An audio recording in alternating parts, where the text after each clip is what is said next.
Bismillah, assalamualaikum warahmatullahi wabarakatuh.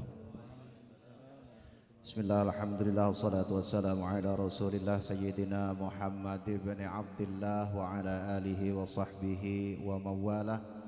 Subhanaka la ilma lana illa ma 'allamtana innaka antal alimul hakim wa la hawla wa la quwwata illa billahil aliyyil azim.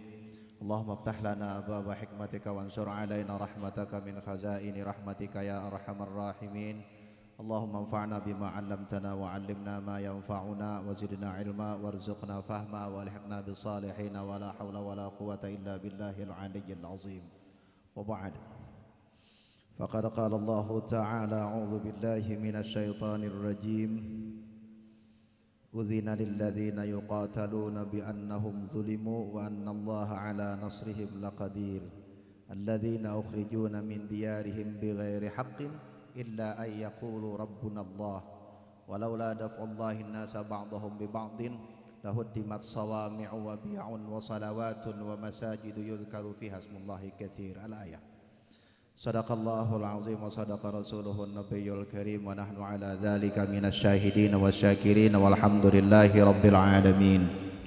Ki hadratal mukarramin wal muhtaramin, para alim, para yai, para habaib, wabil khusus Sahibul Ma'had Kiai Haji Samsul Ma'arif Mujiharto dan seluruh keluarga besar Yayasan Abdul Jalil Foundation,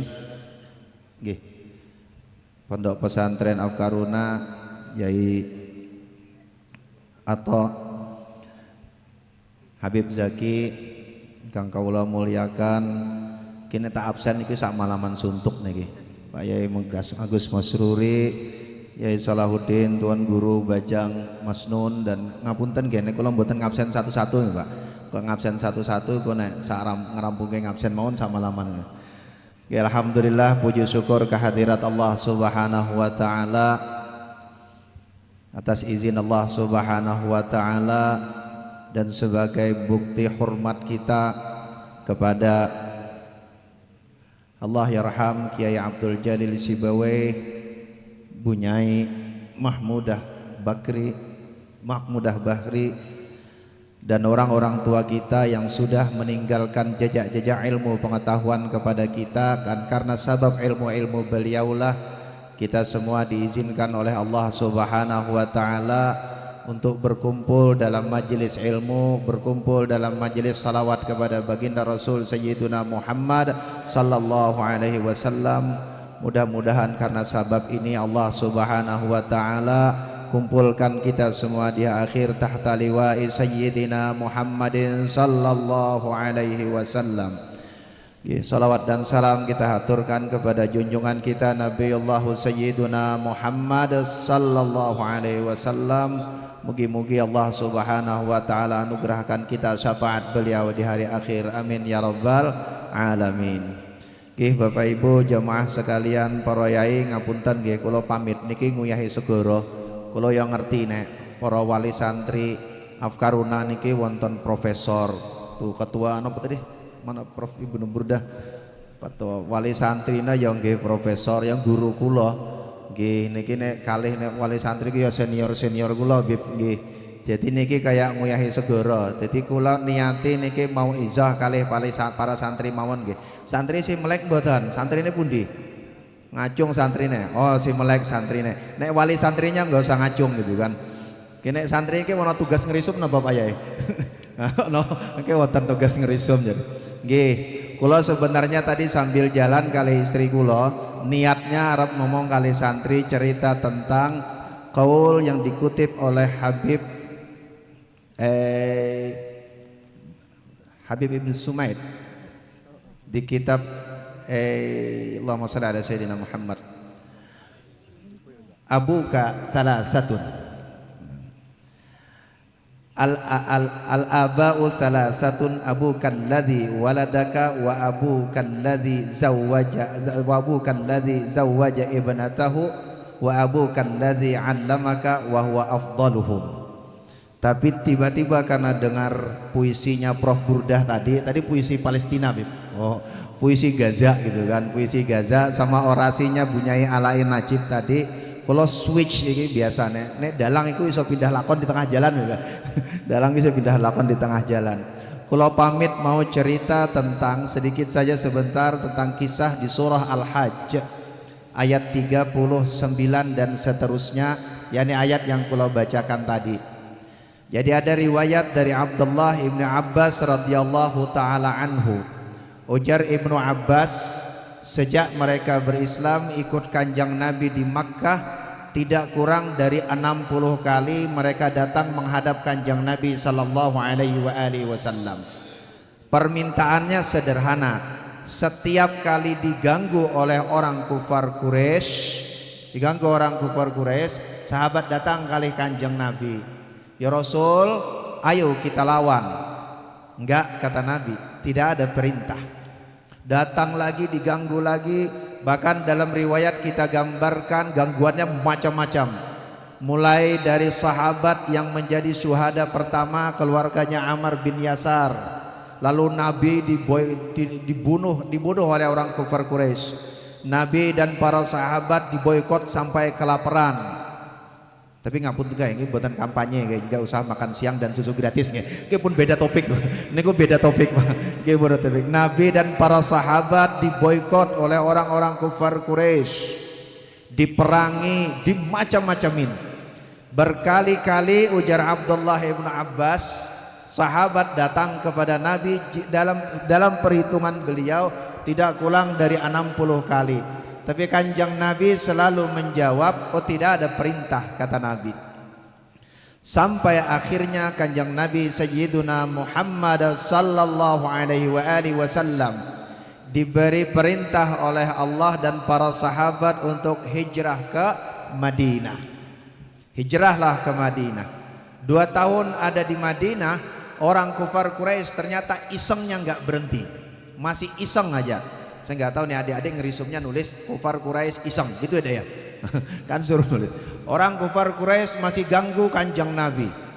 Sahabat-sahabat ikut kanjeng Nabi juga dibunuh dan diperangi. Sampai akhirnya di sekitar 2 tahun pasca Nabi pindah ke Madinah, Allah Subhanahu wa taala turunkan surah Al-Hajj ayat 39. Lafaznya sederhana, kata Allah, Udzina lilladzina yuqataluna bi annahum zulimu wa annallaha ala nasrihim laqadir. Lafaznya bukan disuruh perang, kan nanti itu betul. Suruh perang itu ayat kedua. Ayat selanjutnya nanti baru turun perintah uqtuluhum haitsu taqiftumuhum wa akhrijuhum min haitsu akhrajukum wal fitnatu asyaddu minal qatl. Tapi perintah pertama bukan perintah perang. Allah sekarang bilang, ya kata Allah, Udzina lilladzina yuqataluna bi annahum zulimu. Diberikan izin sekarang, udzina lilladzina yuqataluna, untuk orang-orang yang selalu diperangi, bi annahum zulimu, karena mereka sudah dizalimi. Wa annallaha ala nasrihim laqadir, dan Allah Maha punya kuasa untuk memberi bantuan kepada mereka. Karena apa? Karena 2 tahun jumlahnya belum banyak, tapi sudah dibolehkan untuk melawan orang-orang kufar Quraisy yang banyak. Jadi pesan pertama dari ayat ini sederhana. Pesan pertama ayat ini mau ngasih tahu, jadi Nabi sallallahu alaihi wasallam 13 tahun di Makkah, 12 tahun di Madinah, 15 tahun lamanya diganggu orang, sabar. Baru lalu kemudian Allah izinkan untuk perang. Sisanya berarti 23 kurang 15 berapa, Dek? Tanya santri saja yang jawab. Ada santri 23 kurang 15 berapa? Saya hitung-hitungan tuh agak sensitif sekarang karena ini lagi zamannya rekap hitungan pemilu, itu hitungannya bisa salah iki. Ngapunten nggih, tergantung. Tapi kalau saya tanya santri pasti jumlahnya pas gitu kan. Jumlahnya nggih, 23 kurang 15 berapa Ibu? 8. 8 nggih. Nggih, insyaallah 8. Aman nomornya. Nek 1 2 3 sensitif iku. Nek 8 iku aman iku kan. Nek 8 iku mboten sensitif, ampun rampung. Nggih. 8 tahun sisanya baru Nabi mengalami perang. Artinya begini, Rumus pertama, 23 tahun Kanjeng Nabi jadi nabi, sebagian besar waktu beliau diuji Allah dan beliau mengajarkan sabar menghadapi ujian. Nek kita biasanya ujian pertama datang kan ngaten nggih, kula sering guyoni santri iki. Ujar Kanjeng Nabi, innamas sabru 'inda sadmatil ula. Sing jenenge sabar itu pada saat pukulan pertama. Nek kita biasanya diantemi wong blak, habis itu balas orang babak belur baru ngurut dada. Sabar, sabar, sabar. Tapi wong wis babak belur gitu kan. Iku ora sabar jenenge. Innamas sabru 'inda sadmatil ula. Sing jenenge sabar iku ya pas pada saat serangan pertama. Jadi pelajaran pertama ayat ini Nabi ngajarin ujian itu macam-macam, tapi rumus pertama menghadapi ujian itu adalah sabar. Lalu Allah Subhanahu wa taala izinkan dengan ayat ini untuk Nabi dan para sahabat untuk membela diri. Tetapi niki sing penting, pada ayat selanjutnya Allah sampaikan, ujar Allah Subhanahu wa taala, ngapunten kula melompat ke pertengahan ayatnya, walaula daf'ullahin nasa ba'dahum bi ba'din lahuddimat sawami'u wa biya'un wa salawatun wa masajidu yuzkaru fiha ismullahi katsira. Ujar Allah Subhanahu wa taala, kalau hari ini tidak diizinkan satu kelompok orang membela diri dari kelompok yang lain, lahuddimat, maka niscaya akan hancur dan rusaklah sawami'u, sauma'ah. Sauma'ah niku gereja. Wabiya'un, biya'un itu menara tempat tinggalnya para rahib. Wasalawatun, salawatun di ayat ini maknanya adalah sinagog. Wa masajidu yuzkaru fiha ismullahi katsira, dan masjid-masjid di mana nama Allah banyak disebut. Dek, saya sama santri aja ngomongnya. Dek, masih melek nggak santrinya? Apa kata Allah di ayat ini? Allah bilang, kata Allah, kalau hari ini tidak diizinkan satu orang membela diri atas orang yang lain, maksudnya Kanjeng Nabi dan para sahabat tidak diizinkan membela diri, maka yang rusak itu adalah gereja. Yang bisa rusak itu adalah menara para rahib Katolik. Yang rusak itu adalah sinagog. Yang rusak itu adalah masjid. Maknanya apa? Ketika Nabi akhirnya diizinkan oleh Allah Subhanahu wa taala untuk berperang membela diri dari gangguan orang lain, bukan semata-mata untuk kepentingan Kanjeng Nabi Sayyiduna Muhammad sallallahu alaihi wasallam, tetapi dia adalah wasilah untuk menyelamatkan manusia, wasilah untuk menjamin kebebasan orang lain dalam menjalankan ibadah, wasilah untuk menjamin kebebasan semua orang untuk menjalankan agamanya, untuk menjamin kemanusiaan. Jadi ayat yang pertama kali turun dalam Al-Quran yang memberikan izin Nabi untuk berperang justru berisi perintah untuk menjaga hak semua orang lain. Tidak ada boleh yang diganggu. Bahkan dalam Al-Quran Allah menggunakan gambaran tempat-tempat ibadahnya pemeluk agama lain. Allahumma salli ala Sayyidina Muhammad. Jadi kanjeng itu yang bukti bahwa kanjeng Nabi sallallahu alaihi wasallam turun sebagai rahmat bagi seluruh umat manusia. Beliau merahmati manusia dengan memberi semua orang kebebasan untuk melakukan apa saja. Nggih, Dek, saya nyawa santri. Jadi rumus kedua, orang boleh membela diri. Maka ketika kita berduka dengan Filistin, kita berduka dengan saudara-saudara kita di Palestina, tidak hanya karena kita seagama, tapi kita berduka di mana saja manusia diganggu, maka seperti pesan Allah kepada kanjeng Nabi, saat itu kita semua harus merasa sedih.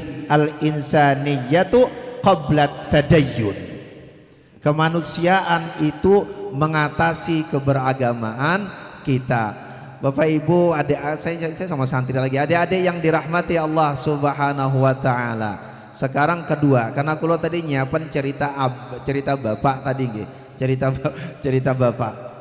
Nggih, pamit kalau ingin menyampaikan pasal yang kedua. Jadi dari mana kita belajar Kanjeng Nabi? Gini. Quran niku Qurannya turun 30 juz yang kita kenal. Tetapi Quran itu turun selama 23 tahun, kurang lebih 23 tahun. Qurannya tidak turun tiap hari, nanti turun malam, nanti turun siang. Imam As-Suyuti bahkan menyusun bab-bab. Ada yang laili nahari, ada yang qiyami safari, ada yang Nabi lagi jalan, ada yang Nabi lagi tinggal di tempat, ada yang Nabi sedang berdiri, ada yang Nabi sedang berada di tempat tidur. Imam Suyuti bahkan mengumpulkan sampai 20 naw' di awal kitab Al-Itqan, menjelaskan keadaan yang berbeda-beda Kanjeng Nabi menerima Al-Quran selama lebih kurang 23 tahun itu tadi. Bahkan sampai kejadian pernah Quran turun, habis itu lama stop.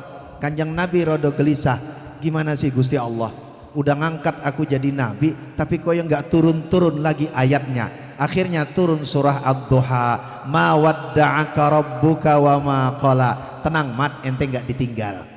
Ente gak ditinggal, tenang, ente gak ditinggalkan. Nah, tetapi selama 23 tahun Quran turun, nanti berhenti, turun lagi, ada keadaan turun, ada keadaan lalu kemudian turun.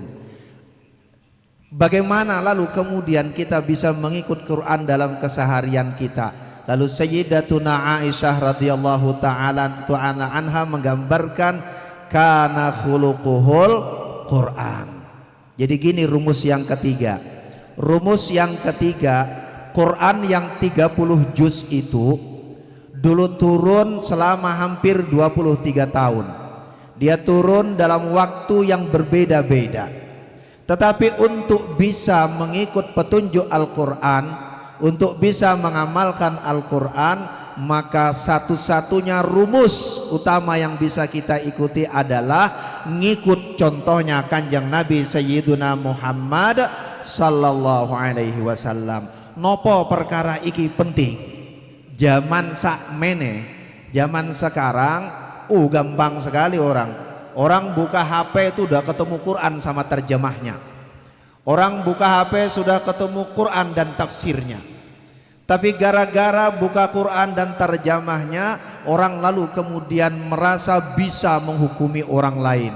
Orang lalu kemudian merasa bisa menghakimi orang lain. Orang lalu merasa bisa langsung mengambil pendapat, lalu kemudian menentukan kebenaran atas dirinya. Naudzubillahi min dzalik. Cari lafaz Sayyidatuna Aisyah radhiyallahu taala anha, kana khuluquhul Quran, akhlaknya Kanjeng Nabi itu Al-Quran. Ingin menjelaskan kepada kita tentang bahwa nek moco Quran, Arab ngamal kayak Quran, rumus utama membaca Quran adalah lihat contohnya Kanjeng Nabi Sayyiduna Muhammad sallallahu alaihi wasallam. Di Quran kita ketemu ayat perang, tapi kalau mau perang, lihat kayak apa Nabi perang. Di Quran ada ayat yang membolehkan orang membela diri, tapi kalau mau membela diri, lihat seperti apa dulu Kanjeng Nabi membela diri. Di dalam Al-Quran ada perintah boleh perintah memukul perempuan, tapi sebelum suami mukul perempuan, lihat dulu apa Nabi pernah memukul istrinya. Yang Nabi tidak pernah memukul istrinya, itulah cara mengamalkan ayat tadi. Di dalam Al-Quran ada perintah panggilan. Ayat Al-Quran, qul ya ayyuhal kafirun. Ke ayat paling panjang di Quran gitu. Oke, sama ibu-ibu saya tanyanya. Enggak, biasanya sama yang jomblo-jomblo. Masnya banyak yang jomblo ya mas ya? Biasanya naik jomblo-jomblo Al-Kafirun itu jadi surah paling panjang di Quran. Engkau naik muter lakum, ngolek lakumnya orang ketemu kan mas ya. La a'budu ma ta'budun wa la antum a'buduna ma a'bud. Karena di belakang ada calon mertua jadi makmum gitu kan. Gelisah banget nunggunya gitu kan, sampai keringat. Akhirnya anak TK Quran yang nyaut gue, lakum ustadz. Baru ketemu lakumnya. Nggih. Quran memang menyebut kata, menyuruh kepada Nabi, qul ya ayyuhal kafirun, hei orang-orang kafir. Tapi pertanyaannya kemudian, apakah lalu kemudian karena ayat ini kita lalu asal ketemu orang, orang kafir, orang kafir. Kalau mau menggunakan itu, lihat dulu Kanjeng Nabi. Ayatnya ada qul ya ayyuhal kafirun, tapi enggak pernah Nabi memanggil orang lain dengan hei orang kafir. Ayatnya ada tabbat yada abi lahab wa tab. Imam Muqatil bin Sulaiman sampaikan, ujar Muqatil, ada 3 surah dalam Al-Quran yang tidak pernah dibaca Nabi fil maktubah. Muawwidzatain, dan yang ketiga adalah tabbat yada abi lahab wa tab. Kenapa? Karena Nabi begitu tidak nyamannya membaca ayat ini, sekalipun ini firmannya Allah Subhanahu wa ta'ala. Kula punya guyonan ya Iruri gini, kula dipanggil anak kula ki abah nggih. Kenapa? Kula bilang nurut para nabi nggih. Nek para nabi kan Ismail manggil bapaknya ya abati, ya abati. Nah ada teman kula dipanggil anaknya abi, niki guyon. Kula bilang kula nggak mau dipanggil abi. Kenapa? Karena dalam Quran tabat yada. Yang boten, tentu bukan itu dalilnya. Kun boten, iku munine wae padha, munine padha ya artinya beda. Nggih. Dalam Al-Qur'an ada lafaz yang menghujat orang lain. Tabbat yada abi lahab wa tab. Jelas ayat ini menghujat Abi Lahab. Tetapi sebelum kita menggunakan ayat ini, lihat dulu Kanjeng Nabi. Apa Kanjeng Nabi pernah menghujat orang lain? Artinya apa? Amal ayat ini bukan membolehkan kita menghujat orang. Amal ayat ini bukan membolehkan kita memanggil orang hei kafir kafir. Amal ayat-ayat bukan membolehkan kita berperang semaunya membela diri.